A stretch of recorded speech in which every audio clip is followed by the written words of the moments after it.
رزق بھی صرف یہ نہیں کہ خرچ پیسے ہی کیے کرنا ہوتا ہے، اللہ نے صلاحیتیں بھی تو دی ہیں نا، عقل و فکر بھی دی ہے، فہم و صلاحیت بھی دی ہے، علم بھی عطا فرمایا ہے، کتنا اللہ کے راستے میں لگاتے ہیں اور کتنا دنیا کو کمانے کے لیے خرچ کرتے ہیں، یہ سارا جائزہ اپنا اپنا ہمیں محاسبہ ساتھ ساتھ کرنا چاہیے۔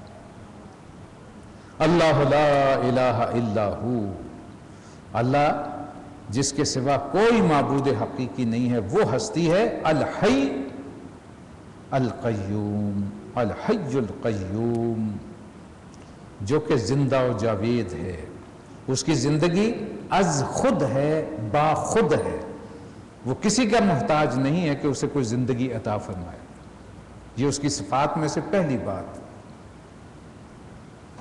اس کی زندگی ذاتی ہے، اپنی ہے، اور قیوم بھی ہے، یعنی کہ تمہاری سب کی زندگی اور پوری کائنات کی جو قیام ہے، وجود ہے، وہ بھی اس کے قائم رکھنے ہی سے قائم ہے۔ جس دن اللہ نے چاہا کہ نہیں رکھنا، ختم ہو جائے گا۔ وہ اس اعتبار سے قیوم ہے، وہ اس تمام کائنات کو گویا سنبھالے ہوئے۔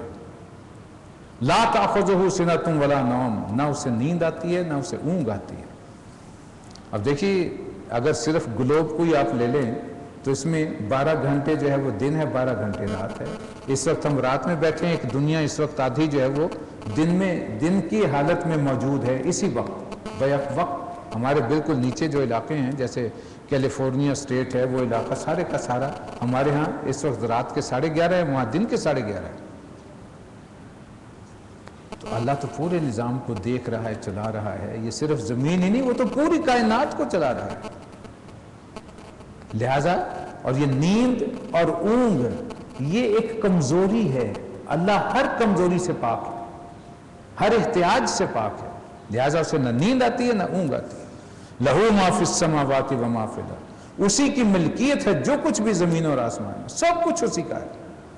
من ذا الذی یشفع عندہ الا باذنہ، یہ پہلا مقام ہے جہاں شفاعت کی نفی کرتے ہوئے اللہ نے اپنے اذن سے شفاعت کو جو ہے وہ اجازت دی ہے کہ ہوگی ضرور، لیکن میری اجازت سے ہوگی۔ پہلے 3 مقامات آپ نے دیکھ لیے، 2 مقامات آئے بنی اسرائیل سے گفتگو کے سلسلے میں، اور ایک یا اہل ایمان سے خطاب کرتے ہوئے، وہاں بالکل صریحاً نفی کر دی گئی کہ ہرگز شفاعت نہیں ہوگی۔ لیکن اب کہا گیا، لیکن یہاں بھی ایک ڈانٹ کا انداز ہے، منزل لذی، کسے ہمت ہوگی، کون ہے وہ یشفع عندہ کہ اس کی بارگاہ میں سفارش کر سکے، زبان بھی ذرا سی کھول سکے، کسی کو یارہ نہیں ہوگا، ہمت نہیں ہوگی، الا باذنہ، لیکن سوائے اس کے اذن سے، اللہ اجازت دے گا۔ ایسا نہیں ہو سکتا کہ کوئی زبردستی، دیکھیے سفارش کے ضمن میں 2 چیزیں ذہن میں رکھیے۔ سفارش عموماً ایسے ہوتی ہے کہ یا تو انسان یہ سمجھتا ہے، جیسے کوئی جج ہے دنیا دار، اس کے سامنے وہی چیز ہے جو کہ فائل میں موجود ہے، وہ حقیقی فیکٹس کیا ہوئے ہیں، جو کچھ اس کے سامنے ڈسپلے کیے گئے ہیں، جیسے کیس بنایا گیا ہے اس طریقے سے اسے معلوم ہو سکتا ہے کہ حقیقت کچھ اور ہو، بنا کے کچھ اور پیش کر دی گئی ہو۔